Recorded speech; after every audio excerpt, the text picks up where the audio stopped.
বর্তমান দেশের সবচেয়ে আলোচিত বিষয় হল সরকারি চাকরি নিয়োগের কোটা পদ্ধতি।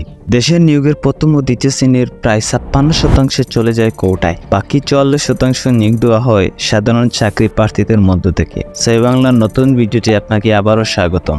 ৫৬% কোটার মধ্যে শুধুমাত্র মুক্তিযোদ্ধা কোটাই ৩০%, বাকি ২৬% সাধারণ কোটার মধ্যে নারী কোটা ১০%, জেলা কোটা ১০%, উপজাতি কোটা ৫% সহ প্রতিবন্ধী কোটা ১%। অবস্থা আরো ভয়াবহ যখন তৃতীয় ও চতুর্থ শ্রেণীর কোটাতে আপনার চোখ পড়বে। তৃতীয় ও চতুর্থ শ্রেণীর কোটায় চাকরির ৭৩%-এর বেশি নিয়োগ হয় কোটা থেকে। এই কোটা তালিকাতে সবচেয়ে বেশি ৩০% রয়েছে মুক্তিযোদ্ধাদের জন্য। নারীদের জন্য নির্ধারিত কোটা ১৫%, ক্ষুদ্র নৃগোষ্ঠীর জন্য ৫%, আনসার ও বিডিবির জন্য ১০% এবং জেলা কোটা হচ্ছে ৩০%। এইসব কোটাতে তৃতীয় ও চতুর্থ শ্রেণীর কর্মচারী নিয়োগে প্রায় ৭৩% হয়ে যায়, আর প্রথম ও দ্বিতীয় শ্রেণীর কর্মচারী নিয়োগে ৫৬% নির্ধারিত। এটা তখনই আপনার কাছে সিরিয়াস মনে হবে যখন দেখবেন ৪৪তম বিসিএস এর ভ্যাকেন্ট পজিশনে ক্যাডেটদের আসন ছিল ৩,১৪০টি, যার বিপরীতে পরীক্ষার্থীর সংখ্যা ছিল ৫ লক্ষ।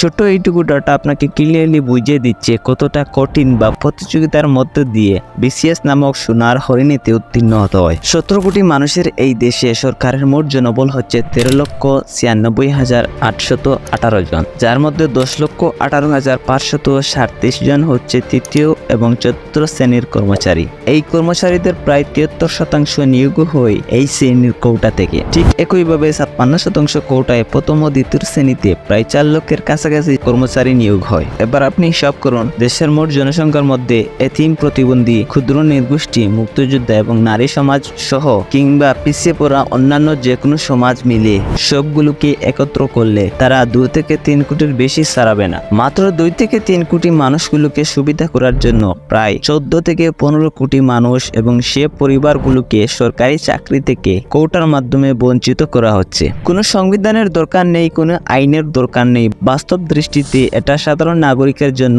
দেশের ভিতরে একটা বড় বৈষম্য তৈরি করে দিচ্ছে। আর লিগ্যালি যদি সংবিধানের কথা বলতে হয় তাহলে সংবিধানের দৃষ্টিতে এটা আরো বড় আকারের বৈষম্য। সংবিধানের কোথাও কোনো ধরনের কোটার কথা উল্লেখ করা হয়নি। একই জায়গায় দেশের সব নাগরিকের জন্য সাংবিধানিকভাবে সমান অধিকারের কথা বলা হলেও কোটা ব্যবস্থা কোথা থেকে এসেছে? কোটা ব্যবস্থা সম্পর্কে বাংলাদেশের একজন বড় মাপের ইকোনমিস্ট এবং বীর মুক্তিযোদ্ধা শ্রদ্ধেয় ডক্টর আকবর আলী খান, যিনি ২০১৮ সালে তার মৃত্যুর আগে ক্লিয়ারলি বলে গেছেন যে কোটা ব্যবস্থা সমাজে বৈষম্য তৈরি করে দিচ্ছে। কোটা ব্যবস্থা এখন উন্নয়নের অন্তরায়। তাহলে চলুন ভিডিওতে দেখে আসি। এই ধরনের আজব ব্যবস্থা নাই, এটার অবশ্যই সংস্কার করা দরকার, অন্যথায় এটা বিভিন্ন রকমের দুর্নীতি সৃষ্টি করছে।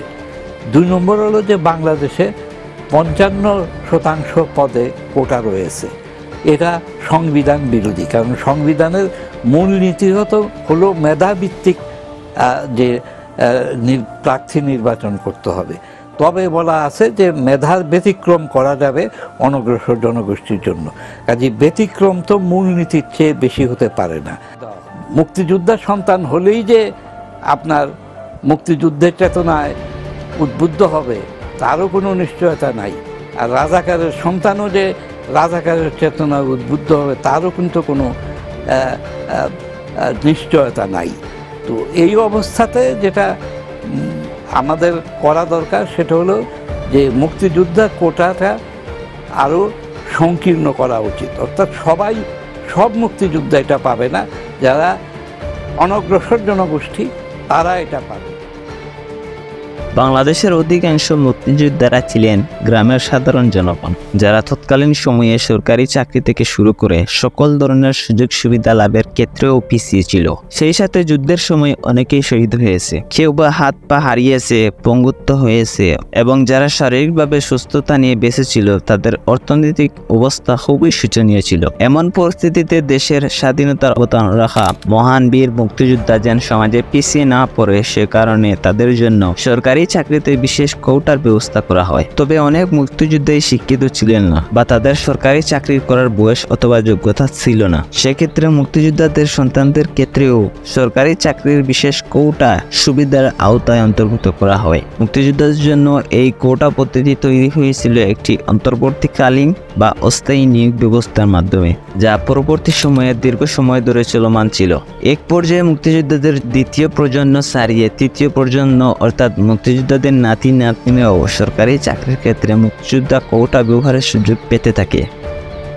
আর সেখান থেকেই মুক্তিযোদ্ধা কোটা নিয়ে আপত্তি শুরু হয়।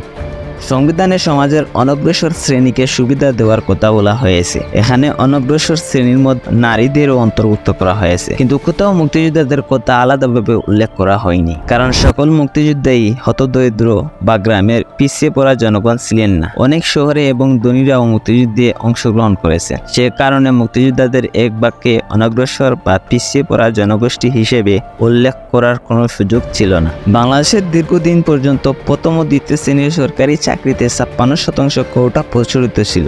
সেই সাথে তৃতীয় ও চতুর্থ শ্রেণীর চাকরিতে নিয়োগের ক্ষেত্রে রয়েছে আনসার ও প্রতিরক্ষা সদস্য কোটা। সরকারি প্রাথমিক বিদ্যালয়ের সহকারী শিক্ষক নিয়োগে রয়েছে 50% নারী কোটা। সব মিলিয়ে এত কোটার ভিড়ে প্রকৃত মেধাবী এবং যোগ্য প্রার্থীরা বঞ্চিত ছিল। এর ফলে 2018 সালে বিভিন্ন বিশ্ববিদ্যালয়ের শিক্ষার্থীরা কোটা সংস্কারের দাবিতে কোটা বিরোধী আন্দোলন শুরু করেন।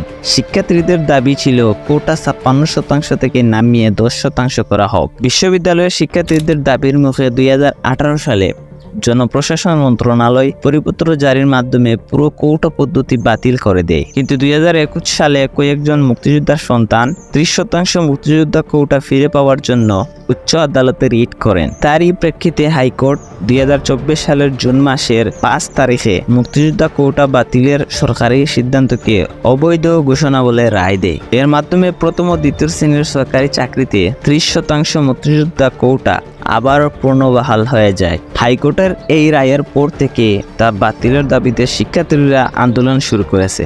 কিছুদিন আন্দোলন চলার পর কুরবানি ঈদের কারণে 29 জুন পর্যন্ত আন্দোলন স্থগিত রাখেন শিক্ষার্থীরা। এরপর গত 23 জুন থেকে ফের আন্দোলন শুরু হয় এবং 2024 সালের 1 জুলাই থেকে কোটা সংস্কারের এই আন্দোলন দেশব্যাপী ছড়িয়ে পড়ে। আন্দোলনের শুরুর দিকে শিক্ষার্থীরা 4 দফা দাবির কথা বললেও এখন তারা সেটিকে এক দফায় নিয়ে এসেছে। সেই এক দফা দাবি হলো সকল গ্রেডে অযৌক্তিক এবং বৈষম্যমূলক কোটা বাতিল করে সংবিধানে উল্লেখিত অনগ্রসর জাতি জনগোষ্ঠীর জন্য কোটাকে ন্যূনতম মাত্রায় এনে সংসদে আইন পাস করতে হবে। তার মানে শিক্ষার্থীদের মূল বক্তব্য হলো কোটা সংস্কারে 5 থেকে 10% নামিয়ে আনতে হবে। সরকারি চাকরিতে নিয়োগের ক্ষেত্রে কোটার সমস্যা তীব্র আকার ধারণ করা এবং পরবর্তীতে সম্পূর্ণ কোটা ব্যবস্থা বাতিল করে দেওয়ার পিছনে বিশ্লেষকরা মনে করেন সরকারের সুবিবেচনার অভাব রয়েছে। প্রথম যখন সরকারি চাকরিতে কোটা ক্রমবর্ধমান হারে বাড়িয়ে 56% নিয়ে যাওয়া হয়, সেটি ছিল আবেগতাড়িত এবং একতরফা সিদ্ধান্ত।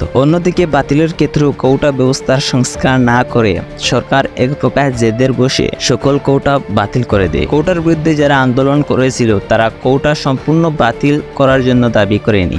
বাংলাদেশ সাধারণ ছাত্র অধিকার সংরক্ষণ পরিষদ ব্যানারে যে 5টি বিষয়ে কোটা সংস্কারের দাবিতে আন্দোলন চলে, সেগুলোর অন্যতম ছিল মুক্তিযুদ্ধ কোটার সংস্কার। আন্দোলনকারীরা চেয়েছিল 56% কোটার মধ্যে যে 30% মুক্তিযোদ্ধাদের জন্য বরাদ্দ, সেটিকে কমিয়ে 10% নামিয়ে আনা হোক। কিন্তু তাদের সে আন্দোলনের মূল বক্তব্য সরকার মনোযোগ দিয়ে না শুনে সকল কোটা বাতিল করে দেয়, যার মধ্যে দিয়ে শুরু হয় নতুন আরেক সংকট। তখনই যদি দাবি অনুযায়ী কোটা ব্যবস্থার সংস্কার করা হতো, তাহলে মুক্তিযোদ্ধার সন্তানদের আপত্তির সূত্র ধরে নতুন করে আর কোনো কোটা বিরোধী আন্দোলন তৈরি হতো না। 2018 সালে কোটা বাতিল করে পরিপত্র জারি করার পর কোটা ব্যবস্থা বাহালের দাবিতে আন্দোলনের নামে মুক্তিযোদ্ধা ও তাদের স্বজনদের কয়েকটি সংগঠন, নারী অধিকার প্রতিবন্ধীদের নিয়ে কাজ করা সংগঠনগুলো আলাদা আলাদাভাবে প্রতিবাদ জানিয়ে কর্মসূচিতে নামে। সরকারি প্রশাসনের অনেকেই তখন বলেছিলেন নারী এবং উপজাতি কোটা পুরোপুরি তুলে দেওয়া ঠিক হবে না, সেই সাথে প্রতি 5 বছর পর পর কোটা ব্যবস্থা মূল্যায়ন করতে হবে। তবে এসব পরামর্শ আমলে না নিয়ে 2018 সালের 4 অক্টোবর পর সরকার কোটা ব্যবস্থা সম্পূর্ণ বাতিল করে দেয়। স্বাধীনতার পর থেকে দীর্ঘ সময়ে মুক্তিযোদ্ধা কোটা নিয়ে কোনো ধরনের অসন্তোষ বা বিতর্ক ছিল না। সমস্যা তৈরি হয় যখন মুক্তিযোদ্ধাদের নাতি নাতনিরাও এই কোটার সুবিধা ভোগ করতে। মুক্তিযোদ্ধারা নিঃসন্দেহে দেশের জন্য অনেক কষ্ট এবং ত্যাগ স্বীকার করেছেন, কিন্তু তাদের তৃতীয় প্রজন্ম মুক্তিযোদ্ধার কোটা সুবিধা পাওয়া কোনোভাবেই ঠিক মনে করেন না বিশ্লেষকরা। তাছাড়াও স্বাধীনতার এত বছর পরে বহু মুক্তিযোদ্ধার পরিবারের অবস্থার পরিবর্তন ঘটেছে। সে কারণে অনেক মুক্তিযোদ্ধা নিজেরাই কোটা সুবিধা চান না। তারা মনে করেন মুক্তিযোদ্ধা পরিবারের সদস্যেরও সাধারণ নাগরিকদের মতো যোগ্যতার প্রমাণ দিয়ে সরকারি চাকরিতে প্রবেশ করা উচিত।